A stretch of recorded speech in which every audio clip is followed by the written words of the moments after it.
یکی از موثرترین راههایی که برای جلوگیری از بیماری لثه در نظر گرفته میشه جرمگیری توسط دندانپزشک یا متخصص بیماری لثه در طول سال هست. یک بار و یا 2 بار برای کسانی که بهداشت دهان خوب و مناسبی دارند و برای کسانی که دچار بیماری لثه هستند 3 الی 4 بار در سال در نظر گرفته میشه. ما الان یک جرمگیری ساده را برای یکی از بیماران که دچار بیماری لثه نیستن انجام میدیم و شما شاهد آن خواهید بود.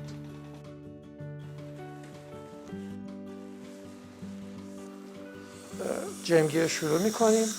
یکی از وسایلی که برای جرمگیری استفاده میشه همین دستگاهی که ما بهش میگیم پیزو، حالت ویبریشن داره و با استفاده از آب سطوح دندونا رو میتونیم به خوبی تمیز کنیم و حتی لکه هایی که ممکنه بر اساس اثر استفاده از چایی یا حتی سیگار ما میتونیم اون لکه رو از بین ببریم.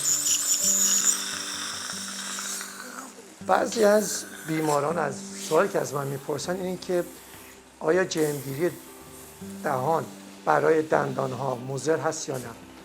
بعضی ها حتی ادعا میکنن که باعث از بین رفتن مینا و عاج دندان میشه. این دقیقاً صحیح نیست. ما میتونیم اگه ابزارها رو به طور صحیح استفاده کنیم توسط کسی که آموزش و دوره دیده باشه هیچ صدمه به دندان ها وارد نخواهد شد و نه تنها برای سلامتی لثه مهمه که این جرم‌ها از سطح دندون پاک بشن، بلکه بعد از پولیش کردن دندون‌ها یه سطح صافی خواهد بود که چسبیدن جرم به سطح دندون میتونه درصدش رو کم کنه. برمیگردیم دوباره به جرمگیری.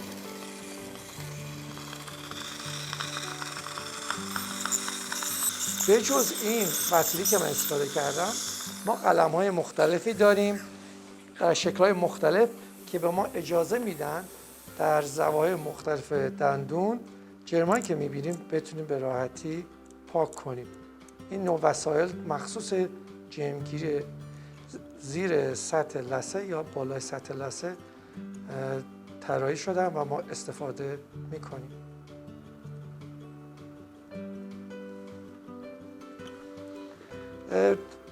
در نظر داشته باشه که بعضی نقاط یا سطح‌های از دندون بیشتر جرم جمع میکنن.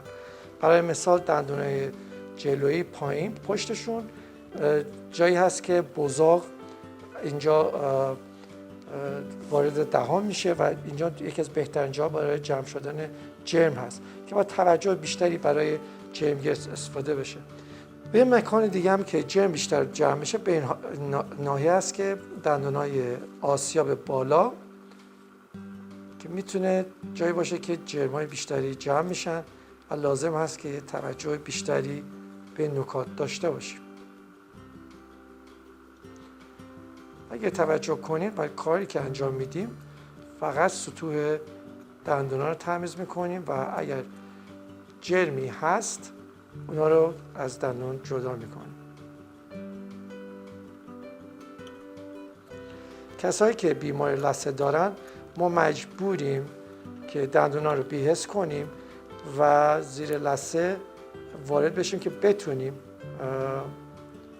جرما رو از سطح ریشه ها جدا کرده و دوباره سلامتی لثه رو به اون دندونا برگردونیم. دندون باز کنم لطفاً. مرسی.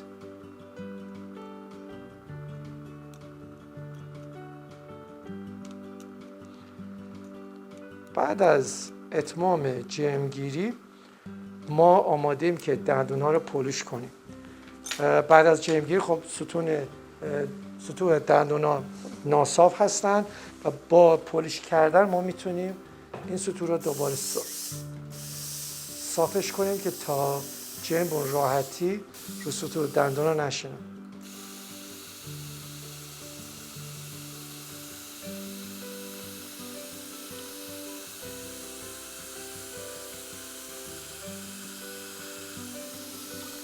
یکی از بهترین احساسات که بیمارا بعد از جرمگیری دارن اون پاکی و صافی دندونا بعد از جرمگیری هست که دوست دارن که همه‌شون رو داشته باشن.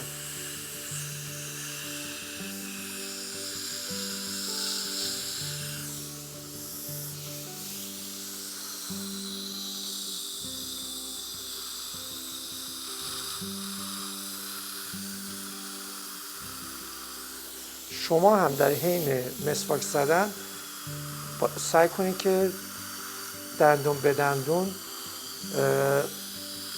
زمان بذارید و هر دندون از زوایای مختلف تمیز کنید.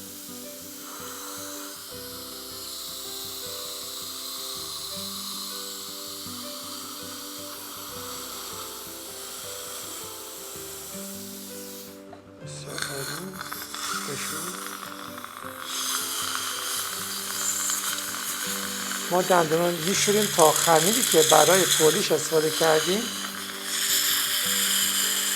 تمیز کرده و از داخل دهان بیرون بیاریم.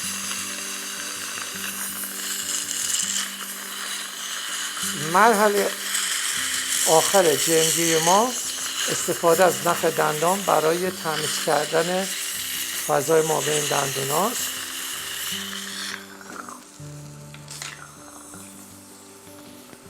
همونجوری که به شما یاد دادیم که چجوری نخ دندون استفاده کنید، ما خودمون دندون بیمار را تمیز میکنیم.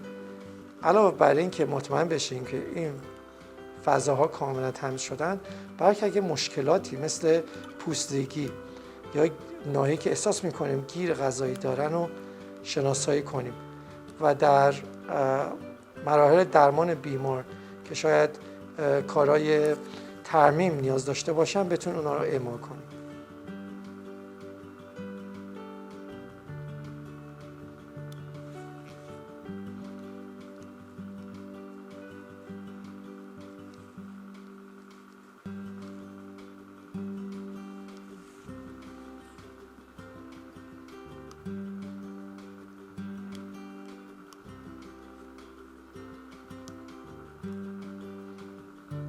یک جرمگیری خوب حدوداً 30 دقیقه طول میکشه که بتونیم سطوح دندون‌ها رو به خوبی تمیز کنیم و پولیش کنیم.